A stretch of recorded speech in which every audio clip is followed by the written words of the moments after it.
नमस्कार प्रिय विद्यार्थियों, आप सभी का पुनः स्वागत है MGCI के IMP क्वेश्चन सीरीज में। जैसे कि आपको विदित है, हम लोग क्रॉप प्रोडक्शन अर्थात फसल उत्पादन में MGCI के इस डिजिटल लर्निंग प्लेटफॉर्म के माध्यम से IMP क्वेश्चन सीरीज प्रारंभ कर रहे हैं, जिसमें IMP क्वेश्चन सीरीज कि आज हम जो बात करेंगे वह विषय क्रॉप प्रोडक्शन अर्थात फसल उत्पादन होगा। तो आइए दोस्तों, बिना विलंब के हम स्टार्ट करते हैं। जैसे कि हमारी स्क्रीन पर हमें एक बहुत ही सुंदर सा प्यारा सा प्रश्न दिख रहा है, जिसे कि कहा गया है कि सुगंध को रोका जा सकता है। अंग्रेजी में उसी प्रश्न को बोला गया है फ्रेग्रेंस इज कंट्रोल्ड बाय, अर्थात खुशबू या सुगंध को रोकने के लिए कौन से जीन जिम्मेदार होते हैं। तो इसको समझने के लिए हम पहले एक के साथ एक एक चीज को देखेंगे, ताकि ना केवल हमारा उद्देश्य यहाँ पर उत्तर ढूंढना है, बल्कि इस प्रश्न के साथ हमें और भी बहुत ही सुंदर और महत्वपूर्ण और अच्छी जानकारी मिल सके। तो आइए सबसे पहले बात करें पॉलीजिन्स, ओलिगोजिन्स और मोनोजिन्स। तो इसमें हमें सबसे पहले समझना पड़ेगा मोनोजिन्स। मोनोजिन्स क्या होते हैं? तो जब किसी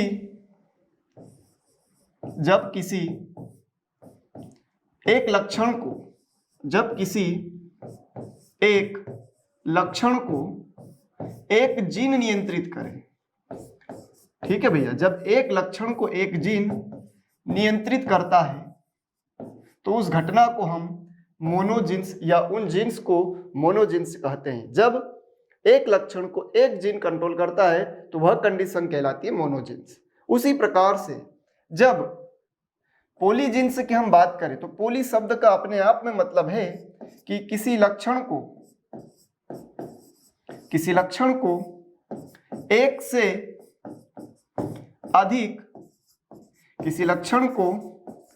से अधिक जीन अगर नियंत्रित करें तो उस घटना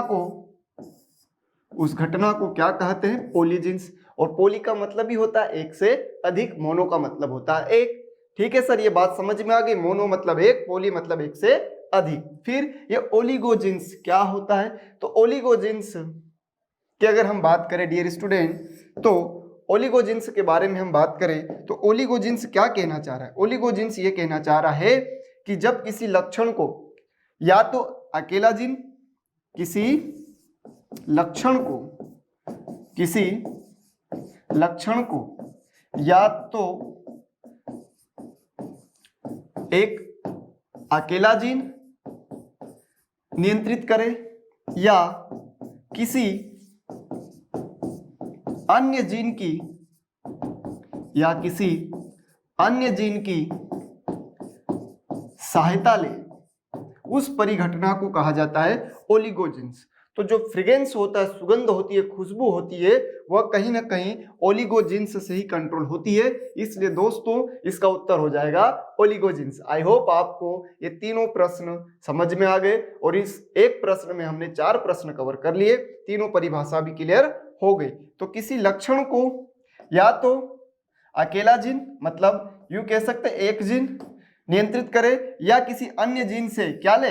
सहायता ले, उस घटना को कहा जाता है ओलिगोजिन। और यह ही सुगंध को या फ्रेग्रेंस को कंट्रोल करता है। इसलिए इस परिस्थिति में इसका उत्तर क्या हो जाएगा डियर स्टूडेंट? ओलिगोजिन्स। ठीक, तो आई होप आपको ये प्रश्न बहुत अच्छे से क्लियर हो गया। बहुत आसान था, बहुत सरल था, और इसी सरल कड़ी में हम अगला प्रश्न देखेंगे, जैसे कि हमारी स्क्रीन पर हमें दिखाई दे रहा है। बहुत सुंदर प्रश्न, बोनसाई है ना, छोटा सा नन्ना सा मुन्ना सा। अगर ऐसा पौधा तैयार करना है तो इसके लिए कौन सी तकनीक का उपयोग किया जाएगा? तो हम बोलेंगे अगर छोटा सा नन्ना सा मुन्ना सा पौधा तैयार करना है तो इसके लिए बोनसाई तकनीक का उपयोग किया जाएगा। कौन सी तकनीक का भैया? बोनसाई तकनीक। अब बोनसाई तकनीक क्या होती है? तो बोनसाई जो है, अगर हम बात करें बोनसाई की, तो ये 2 शब्दों से मिलकर बना है। किससे? बोन और प्लस साइड। ठीक, बोन का मतलब होता है उथला, ठीक है, या सेलो, और साइड का मतलब है उगाना।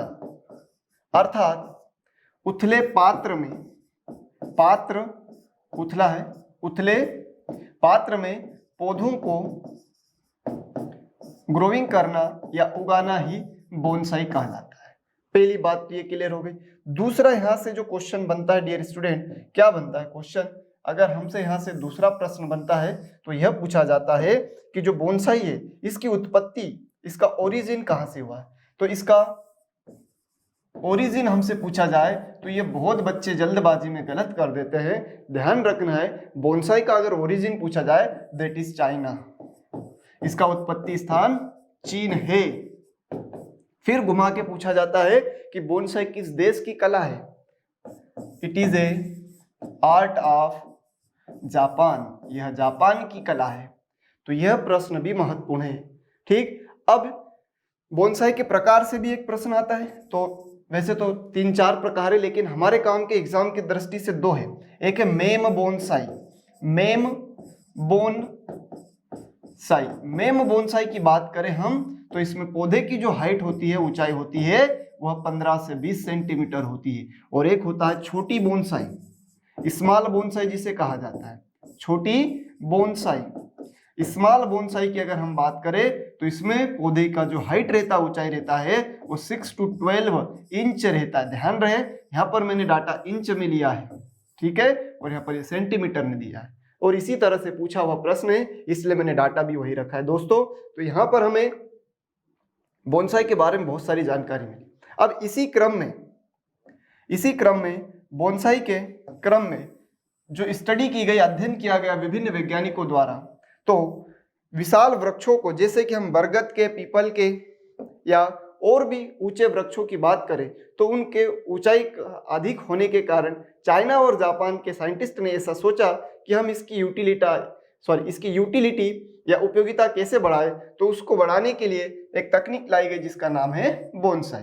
अब इसमें मूलतः हम बात करें तो जिसके ऊपर काम किया गया एवरग्रीन ट्री वो है पीपल, अर्थात इसका उत्तर हो गया पीपल। ठीक है, अब बात करें जैसे चमेली, ये तो फ्लावर है ना, बात वृक्ष की हो रही है। देवदार का वृक्ष भी होता है, अनार का भी होता है, लेकिन अनार का वृक्ष तो ज्यादा ऊंचा नहीं होता है, ठीक है, ज्यादा ऊंचा नहीं होता है, ठीक है। तो वृक्ष की बात हुई थी इसलिए हमने पीपल को लिया। और यहां से अगर अब हम इसको देखना चाहें, है ना, तो इसका उदाहरण आप साधारणतः दैनिक जीवन में भी देखते होंगे।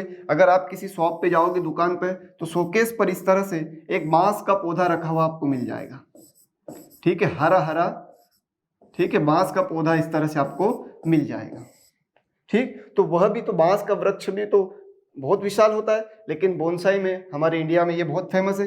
ये आपको इस तरह से शॉप पे रखा हुआ मिल जाएगा, है ना, एंट्री करोगे तो इस तरह से विशाल वृक्ष को छोटे आकार में समायोजित करने की कला ही बोनसाई है। और इस कला का जन्म जापान में हुआ। लेकिन उत्पत्ति पूछा जाए, जब कला शब्द लगा दे तो बिल्कुल आप जापान बोलिए, लेकिन जब उत्पत्ति की बात हो, ओरिजिन की बात हो, तो हमें गलती नहीं करना है, तब उसका उत्तर चाइना होगा। अब इस तरह से समायोजित करने पर पौधा दिखाई कैसे देता है, तो ये सुंदर सा चित्र हमें दिख रहा है, बिल्कुल ऐसा ही दिखाई देता बेटा। किसी भी विशाल वृक्ष को एक नन्हे से उथले पात्र में लाने की कला ही बोनसाई है, जैसे कि मैंने आपको बताया। तो इस चित्र के माध्यम से हम देख सकते हैं कि कितना भी विशाल वृक्ष क्यों ना हो, उसको समायोजित करके नन्ना मुन्ना अर्थात बोना पौधा तैयार किया जा सकता है। आई होप आपको ये क्लियर हो गया। अगला प्रश्न कह रहा है कि भैया किस प्रजाति के फूल गुलदाउदी में ज्यादा बड़े होते हैं। ठीक है, तो यहाँ पर प्रजातियां लिखी गई है, पॉम्पॉन, बटन, एनीमोन और रिफ्लेक्स्ड। इनमें से प्रश्न कहता है कि निम्न गुलदाउदी में से किस प्रकार के फूल बड़े आकार के होते हैं। ठीक है, तो ये स्पीसीज है गुलदाउदी की, उसमें पूछा गया है कि फूल जिसमें बड़े आकार के मिले वह कौन सा क्राइजेंथीमम है। Which of the following type of flowers are large sized flower of chrysanthemum. तो हमारे काम का तो सबसे पहले क्राइजेंथीमम है, फिर हम इन फ्लावर्स पर बात करेंगे। एक प्रश्न तो ये बन सकता है कि जो पॉम्पॉन है, बटन है, एनीमोन है, रिफ्लेक्स्ड है, ये किसके टाइप ऑफ फ्लावर है, तो क्राइजेंथीमम के। लेकिन यहाँ पर पूछा गया है कि इन सब में बड़ा कौन है, तो वो भी जानेंगे। और इस क्राइजेंथीमम से, गुलदाउदी से हमारी एग्जाम में बहुत ज्यादा प्रश्न आते हैं। पहला क्वेश्चन तो यही आता है कि इसका परिवार क्या है, तो इसके फैमिली है कंपोजिटी। और हमें याद रखना है मैक्सिमम फ्लावर का फैमिली जो होता है वो कंपोजिट ही होता है, याद रखना। लेकिन रोज का रोजेसी होता है, ये मत भूल जाना। रोज गुलाब का रोजेसी होता है, लेकिन मैक्सिमम फ्लावर की जब हम बात करेंगे तो सबका परिवार कंपोजिट ही निकल कर आएगा। ऐसा मैं आपको आगे और बताऊंगा। दूसरा प्रश्न आता है ग्लोरी ऑफ ईस्ट। तो ग्लोरी ऑफ ईस्ट भी कहा जाता है इसे, फिर इसे क्वीन ऑफ ईस्ट भी कहा जाता है। यही नेशनल फ्लावर है किस देश का? It is a national flower of Japan. It is a national flower of Japan. यह जापान का राष्ट्रीय पुष्प भी है। तो इतनी सारी संज्ञाएं इसके सम्मान में दी गई है, इसलिए इसको glory of east, queen of east और नेशनल फ्लावर ऑफ जापान भी कहा जाता है। इसका जो फ्लावरिंग टाइम है इंडिया में अगर हम देखें, पुष्प आने का समय जो है वह है डियर स्टूडेंट दिसंबर टू जनवरी। और यह प्रश्न भी एग्जाम में आता है। और जो इसकी पेरेनियल क्राइजेंथेमम होती है अर्थात बहुवर्षीय जो गुलदाउदी होता है, बहुवर्षीय जो गुलदाउदी होता है, इसका जो प्रोपोगेशन है, प्रसारण है, किसकी सहायता से किया जाता है? तो इसका प्रसारण गुलदाउदी का जो कि बहुवर्षीय होती है उसका होता है अंतः भूस्तरीय अर्थात सकर्ष की सहायता से भी किया जाता है। और ये सारे प्रश्न जो कि गुलदाउदी से महत्वपूर्ण थे वो मैंने यहाँ पर आपको बता दिए। इस प्रश्न के माध्यम से हमने एक साथ लगभग 6 से 7 पॉइंट कवर कर लिए और ये सारे के सारे प्रश्न एग्जाम में पूछे जाते रहे हैं। ठीक है डियर स्टूडेंट, अब हम बात करें इनके फ्लावर की। तो जैसे जैसे हमें चित्र दिख रहे हैं वैसे वैसे ये भैया इन्हीं के डायग्राम है। अब आप देखकर बता सकते हो कि निम्न प्रजाति में से किसका फूल बड़ा दिख रहा है? पॉम्पॉन का दिख रहा है इन दोनों में, लेकिन इन पॉम्पॉन से बड़ा कौन दिख रहा है? रिफ्लेक्स्ड। इसलिए आंसर क्या होगा डियर स्टूडेंट? रिफ्लेक्स्ड इसका सही उत्तर होगा। It is right answer is reflexed flower of chrysanthemum is the large in size. I hope आपको ये क्लियर हो गया होगा। काफी मजेदार है, काफी आसान है और MGCI का ये क्वेश्चन सीरीज आपके लिए निश्चित तौर पर बहुत ही लाभदायक सिद्ध होगा। आइए दोस्तों, अगला फूल के बारे में बात हो रही है यहाँ पर। निम्न में से किस पुष्प का प्रयोग मुर्गी के भोजन में, आहार में अंडे के पीले भाग को या पीले रंग को गहरा करने के लिए किया जाता है? Which of flower is used as poultry food to get more dark yellow colour? किसका? यॉक का, अंडपीत का। जैसे हम अंडे को देखते हैं बाहर से सफेद होता है, ठीक है, बाहर से सफेद होता है, उसके ऊपर कवच, उस कवच के अंदर सेल के अंदर हम देखते हैं एक व्हाइट कलर की और लेयर निकलती है, फिर उसके अंदर हम देखते हैं तो एक यॉक निकलता है, अंडपीत निकलता है, पीले रंग की गोली निकलती है। वो पीले रंग की गोली को और डार्क करने के लिए मुर्गी आहार में किसको शामिल करना चाहिए? तो क्राइजेंथेमम को करते क्या? नहीं, क्योंकि इसके बारे में तो हम बहुत सारी जानकारी अभी पढ़कर आए। अगर ऐसा होता तो हम इसके ऊपर चर्चा करते, ऐसा नहीं होता है इसके साथ। रोज नहीं होता है, ये तो किंग ऑफ फ्लावर है, ये तो किंग ऑफ फ्लावर है, इसको बिल्कुल भी नहीं करेंगे और ये महंगा भी होता है। ठीक है, हालांकि इसके पीले फूल होते हैं लेकिन इसका यूज पोल्ट्री फार्मिंग में फीडिंग के लिए नहीं होता है। सेफ्रॉन, ये तो बहुत महंगा होता है। केसर क्यों महंगा होता है? और इसका सबसे ज्यादा जो प्रोडक्शन होता है वो जम्मू एंड कश्मीर में होता है। और केसर से एक प्रश्न आता है परिवार से, तो इसका परिवार आपसे पूछा जाए केसर का, तो इसका जो फैमिली है, परिवार है, वो याद रखना इरिडिएसी है। और जो इसका काम का भाग है, कमर्शियल पार्ट है किसका? सेफ्रॉन का कमर्शियल पार्ट होता है वो होता है ड्राइड स्टिग्मा अर्थात सूखी वर्तिकाग्र, सूखी वर्तिकाग्र, dried stigma.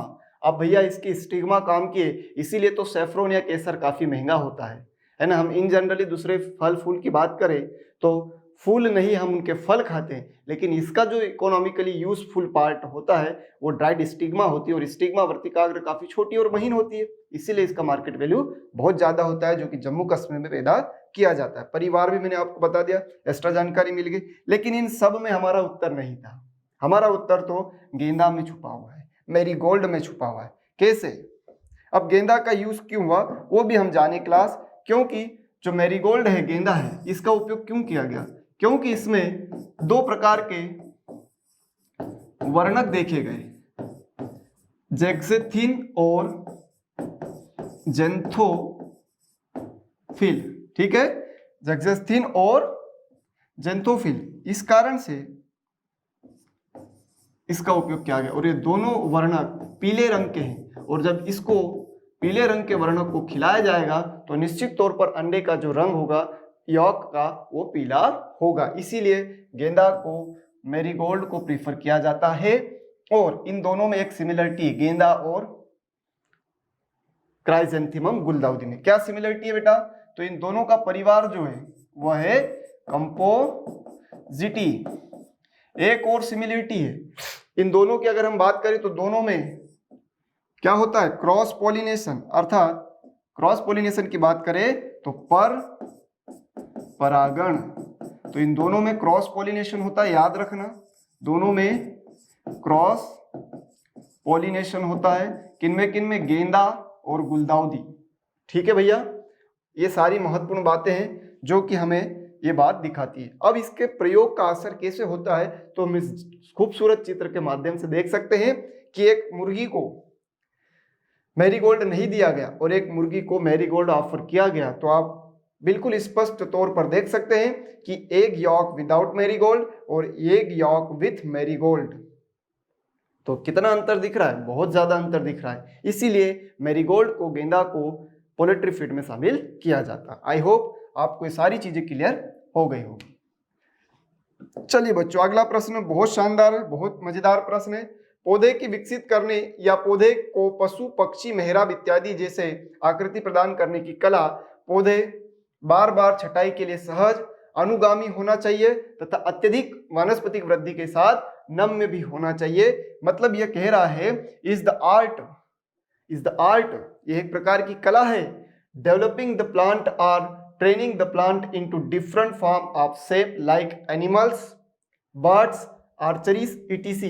The plant should be amenable for repeated pruning and also flexible with more vegetative growth. ऐसे पौधे का चयन किया जाएगा जिसकी वानस्पतिक वृद्धि भी तेजी से हो, जिसमें ट्रेनिंग प्रूनिंग आसानी से किया जाए और नम्य हो, मतलब वो फ्लेक्सिबल होना चाहिए और हम उससे विभिन्न प्रकार की आकृतियां बना सकते हैं। तो जब हम डिफरेंट टाइप के आकृतियां बनाएंगे तो वो किसके सहायता से, किसके उपयोग से बना सकते हैं। तो ऐसी कौन सी कला है जिसका हम उपयोग करना है? तो यहाँ पर लिखा आर्ट के बारे में बात की गई है, इट इज द आर्ट। तो आर्ट कौन सा है? तो उस आर्ट को समझने के लिए हमें चारों परिभाषाएं समझना है। तो हम वन बाय वन अगर बात करें तो चारों परिभाषाओं को भी देख लेंगे डियर स्टूडेंट। आइए हम बात करते हैं वन बाय वन। सबसे पहले अगर हम बात करें एवेन्यू की, ठीक है, जैसे कि हमारे प्रश्न में लिखा गया है पहला एवेन्यू, तो मैं पहले आपको एक एक टर्म बताते चलूंगा। एवेन्यू जिसको हम विथी कहते हैं, क्या कहते हैं बेटा? विथी। तो हम बात करेंगे एवेन्यू की, ठीक है। एवेन्यू का मतलब क्या होता है? जैसे कि ये मान लीजिए एवेन्यू की बात करें, विथी की बात करें तो ये भैया रोड है, ठीक है। तो जब रोड के किनारे सुंदर वृक्ष लगा दिए जाए, और सुंदर वृक्ष तो लगाए जाए लेकिन उनमें एक खासियत होना चाहिए। क्या खासियत होना चाहिए? कि वो रो में हो, और रो में होने के साथ साथ वह सुंदर हो। अगर इन कंडीशन को फॉलो कर रहे हैं, एक जैसे दिखे, एक साथ लगाए जाए, तो उन्हें हम कहते हैं एवेन्यू, अर्थात विधि। रोड के दोनों किनारों पर सुंदर वृक्षों को कतार में लगाना ही कहलाता है एवेन्यू। आई होप आपको एवेन्यू क्लियर हो गया होगा। तो अब यहाँ पर ऐसी तो कोई बात हुई नहीं है प्रश्न में। फिर प्रश्न में बात क्या हुई है? प्रश्न में तो कला की बात हुई, तो यहाँ पर जो हमने एवेन्यू की बात की, यहाँ पर ऐसा कोई बात नहीं हुआ। दूसरी जो बात हमारे सामने दिख रही है वह है वृक्षोद्यान, ठीक है, जिसको आर्बोरिटम कहते हैं। वृक्षोद्यान की अगर हम बात करें, ठीक है डियर स्टूडेंट, तो वृक्षोद्यान क्या होता है? आइए बात करते हैं वृक्षोद्यान की, ठीक है। तो वृक्षोद्यान मतलब वृक्ष का उद्यान, आर्बोरेटम जिसे हम कहते हैं, अर्थात for the purpose of study, research and many research and study के पर्पस से अगर हम प्लांट को ग्रो कर रहे हैं, for the growing of trees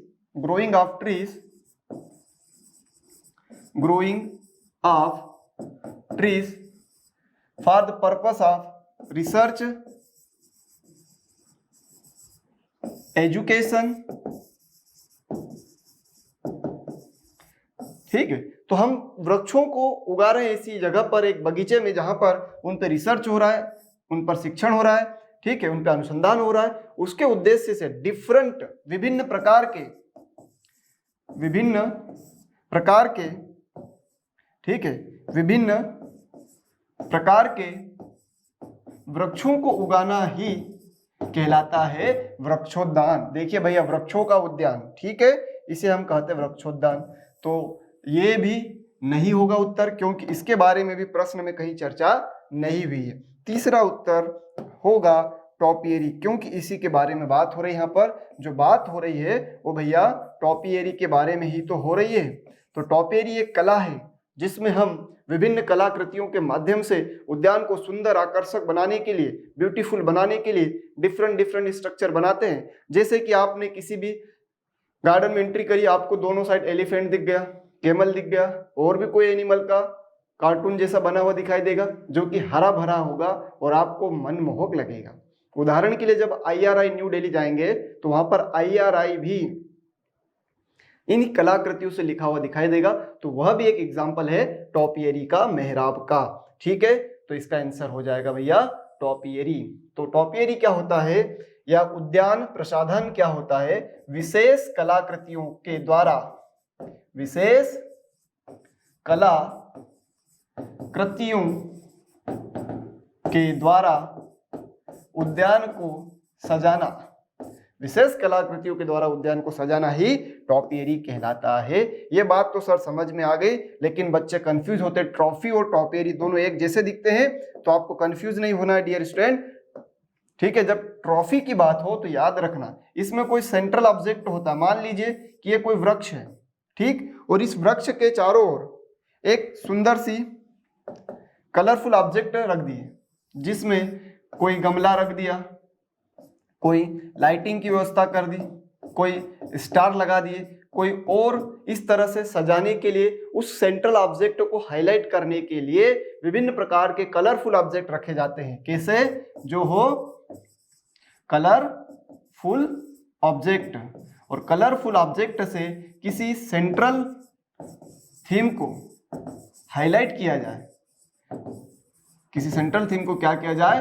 highlight किया जाए, तो वही कहलाता है ट्रॉफी। है ना, क्रिकेट की ट्रॉफी होती है तो देखो सभी लोग उसके चारों इर्द गिर्द होते हैं। कोई सी भी ट्रॉफी मिलती है तो अकेले नहीं मिलती है, उसके चारों ओर काफी लोग होते हैं। उसी प्रकार से यहाँ पर ट्रॉफी का मतलब है किसी को हाईलाइट करने के लिए उसको सजा दिया जाता है चारों ओर कलरफुल ऑब्जेक्ट से, पर किसी न किसी चीज का वहां पर हाईलाइट होना बहुत जरूरी होता है, उसी को हम कहते हैं ट्रॉफी।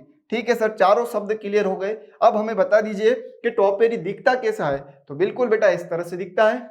आपको देखकर अच्छा लग रहा होगा कि हम किसी भी बगीचे में या गार्डन में या उद्यान में जाते हैं तो इस तरह के एंट्रेंस गेट पर लगे हुए दिखाई देते हैं। जैसे कि आपको एक गेट जैसी संरचना दिख रही है, ये मेहराब है, देखिए ये मेहराब है, ये एलिफेंट, ये कैमल, इस तरह से डिफरेंट प्रकार के कलाकृतियां बनाई जाती है, जिससे उद्यान में एक नई रौनक आ जाती है। तो ये काफी महत्वपूर्ण जानकारी थी जिसको हमने इस चित्र के माध्यम से समझ लिया।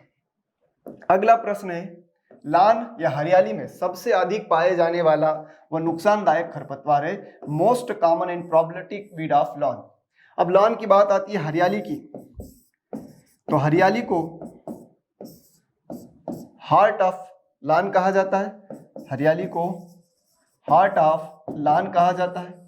ठीक है, उद्यान का हृदय स्थल होती है लॉन या हरियाली। क्यों होती है? क्योंकि जैसे हम किसी बागीचे या गार्डन में जाएंगे तो हरियाली दिखेगी, तो ही तो हमें वहां पर एक मनमोहक और सुंदर प्रतीत होगा, और उस सुंदर प्रतीक होने के लिए, मनमोहक होने के लिए हरियाली का होना बहुत जरूरी है। लेकिन हरियाली का दुश्मन कौन है? अगर खरपतवारों की बात करें तो है मोथा अर्थात साइप्रस रोटंडस, या हिरणखुरी, बथुआ, ये तो सब अलग चीज है। बथुआ की बात करें तो चिनोपोडियम एल्बम, जंगली चोलाई मतलब अबेरेंथस स्पीसीज, तो ये तो सब अलग अलग है, लेकिन बिल्कुल दूब घास के जैसा, किसके जैसा? दूब घास के जैसा दिखाई देता है। और खेल के मैदान के लिए सर्वोत्तम घास प्रश्न पूछा जाता है तो हमें बताना है दूब घास है, क्योंकि मोथा भी दूब घास के जैसा दिखाई देता है। और दूब घास का वानस्पतिक नाम पूछेगा तो हमें पता है साइनोडान डेक्टाइलान। परिवार आता है तो वो भी पता होना चाहिए, ग्रेमेनिए। तो ये सारे प्रश्न आते हैं। फिर लान का अगर प्रमुख रोग पूछ ले आपसे ये तो प्रमुख खरपतवार हो गया। प्रमुख रोग पूछ ले तो याद रखना फेयरी रिंग। और ये होता किससे है? तो इसका नाम है फफूंद। ये किससे होने वाला डिजीज है? तो हम बता देंगे भैया, ये होने वाला जो डिजीज है ये फफूंद के माध्यम से होता है। तो यहाँ पर हमने दूब घास जो सबसे ज्यादा उपयोग की जाती है खेल के मैदान में, साइनोडान डेक्टाइलन, ग्रेमिनी परिवार की। प्रमुख रोग पूछे तो फेयरी रिंग है।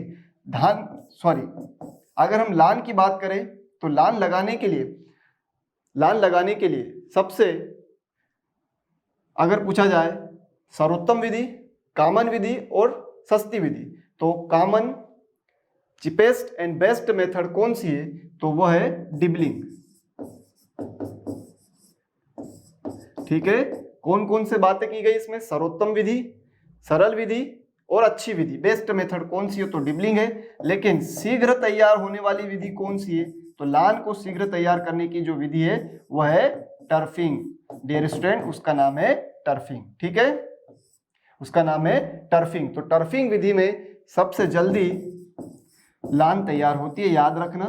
ठीक है, और सबसे बेस्ट मेथड पूछे तो डिबलिंग है। तो इस तरह से बहुत सारी जानकारी मैंने आपको दे दी यहाँ पर, और उत्तर भी हम देख ही चुके हैं। देखेंगे जैसे आप इस तरह से दिखाई दे रहा है, तो भैया ये दूब घास के जैसा ही दिख रहा है, लेकिन यह खरपतवार है और उसका नाम है मोथा। देखिए ये भैया मोथा है, और ये बीच में हमें जो दिख रहा है ये दूब घास है, लेकिन उसमें ये जो पत्तियां लंबी लंबी हमें दिख रही है ये किसकी है? साइप्रस रोटंडस, मोथा परिवार साइप्रेसी की है। आई होप आपको ये सारी चीजें क्लियर हो गई होगी। वे काष्ठे तने वाले पौधे होते हैं जो वृक्षों से तो छोटे लेकिन शाकीय पादपों से बड़े होते हैं। Are plants with woody stem which are smaller than trees but bigger than herbaceous plant. यहाँ पर भी हमारे पास 4 परिभाषा निकल कर आती है। डियर स्टूडेंट, हम एक एक को डिस्कस करेंगे, आपको अपने आप उत्तर पता चल जाएगा। अगर मैं डायरेक्ट उत्तर बता दूंगा तो आपको मजा नहीं आएगा, इसलिए हम एक एक की बात करते हैं। तो हमारे पास सबसे पहले जो निकल कर आता है यहाँ पर वो आता है एज। ठीक है, तो सबसे पहले हमारे पास यहाँ निकल कर आ रहा है वो है भैया एज। एज क्या होता है? और हेज, ये दोनों शब्द साथ साथ चलते हैं। ठीक है, एज और हेज। अब इनकी जो हाइट होती है वो मैक्सिमम 40 सेंटीमीटर होती है, और इनकी जो हाइट होती है वो 3 से 4 मीटर होती है।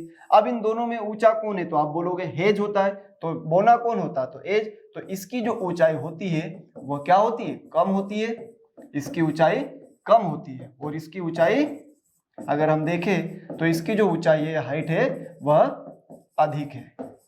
ठीक है डियर स्टूडेंट, इन दोनों में ऊंचा कौन है? तो हेज है। और हेज का उपयोग कहाँ किया जाता है? इसका उपयोग बॉर्डर के रूप में, बाड़ के रूप में, या किनारा के रूप में, या फेंसिंग के रूप में किया जाता है। और इन दोनों को एक साथ लगाया जाता है क्योंकि कलर कॉम्बिनेशन बना रहे, कंट्रास्ट बना रहे। कलर कंट्रास्ट करने के लिए इन दोनों को साथ साथ लगाया जाता है। इसकी ऊंचाई कम होती है, इसकी ऊंचाई ज्यादा होती है। और हेज के रूप में, बॉर्डर के रूप में जो सबसे ज्यादा उपयोग किया जाता है वह है बोगनवेलिया। बोगनवेलिया एक पौधा है झाड़ी जैसा, इसका उपयोग किया जाता है। पौधा तो नहीं बोलेंगे, झाड़ी। तो झाड़ी के रूप में बोगनवेलिया का उपयोग किया जाता है बाड़, बॉर्डर या फेंसिंग के लिए। तो ये सारी बातें तो भैया इससे संबंधित है, लेकिन प्रश्न में तो कुछ और ही पूछा गया है, इसलिए इसका उत्तर ये तो बिल्कुल भी नहीं होगा। लेकिन इनकी परिभाषाएं बहुत बार आती है। तो एज की ऊंचाई कम होती है, हेज की ज्यादा होती है। और याद रखने की ट्रिक है, जिसमें एज है उसकी हाइट ज्यादा है। चलो आओ देखो इधर। फिर क्लाइंबर्स क्या होते हैं? तो ये ग्रुप ऑफ ऑर्नामेंटल प्लांट्स होते हैं। क्लाइंबर्स क्या होते हैं? Group of ornamental plant. Group of ornamental plant is known as climbers. मतलब ये ऊपर चढ़ने वाली जो होती है लताएं, उनकी बात हो रही है। तो यहाँ पर तो सर तीनों ऑप्शन नहीं है, तो अब जब तीनों नहीं है तो आंसर क्या होगा? श्रब या झाड़ी। अर्थात हम बात करें जो श्रब है, कौन है बेटा? श्रब है। वो श्रब ही है जो स्टेम उसका कठोर होगा और वृक्ष से छोटा होगा, और जो हर्बेसियस मतलब हरे भरे पौधे हैं उनसे बड़ा होता है। ये तीनों कंडीशन को पूरा करता है, वो श्रब कहलाता है। और group of shrub, group of क्या बेटा? Shrub is known as shrubbery, is known as shrubbery. ये भी याद रखना। Group of ornamental climbers, group of shrub is known as shrubbery. तो ये श्रब है, झाड़ी है, जिस की बात हम कर रहे हैं। अब इसको झाड़ी को रखने के क्या फायदे हैं? तो ये झाड़ी कुछ इस तरह से जो कि आपकी परिभाषा की तीनों कंडीशन को पूरा कर रहा है। पहली कंडीशन क्या है? वुडी स्टेम होना चाहिए। देखिए भैया, वुडी स्टेम मतलब कठोर तना है, बिल्कुल है। स्मॉलर देन ट्री, हाँ बिल्कुल पौधों से छोटा है, क्योंकि पौधे तो इससे बड़े बड़े होते हैं। तीसरा, हर्बेसियस से बड़ा है, जो हर्बेसियस होते हैं मतलब हरे भरे छोटे पौधे होते हैं उनसे बड़ा हो, तो वो भी कंडीशन को पूरा कर रहा है। तीनों कंडीशन को पूरा कर रहा है यह श्रब या झाड़ी है। इसका क्या उपयोग है, क्यों ऐसा करेंगे गार्डन में? तो जो इसका पहला है वह है बेटा उपयोग सुंदरता को बढ़ाने के लिए, increase to beautiness in garden. और जैसे कि कंपोस्ट या खाद का गड्ढा है तो इसको पीछे बनाएंगे, ताकि क्या होगा, वो गड्ढा हिंड हो जाएगा, छुप जाएगा। तो खाद या कंपोस्ट के जो गड्ढे होंगे, ठीक है, उनको हम इसके द्वारा छुपा सकते हैं। ठीक है, खाद और कंपोस्ट के गड्ढे को इसके द्वारा हम छुपा सकते हैं, किसी को दिखेगा नहीं इसके पीछे। और ये बाढ़ का बागड़ का काम भी करेगा। तो इस तरह से ये 2-3 महत्वपूर्ण कार्य के लिए भी किया जाता है। और जब ये ग्रुप हो जाता है श्रब का, उसे हम श्रबरी कहते हैं। आई होप डियर स्टूडेंट, मैंने आपको इन प्रश्नों के माध्यम से बहुत ही बेहतरीन और बहुत ही शानदार जानकारी दी है, जो निश्चित तौर पर आगे आपको आने वाले एग्जाम में बहुत ही लाभदायक होगी। Okay dear student, thanks to all.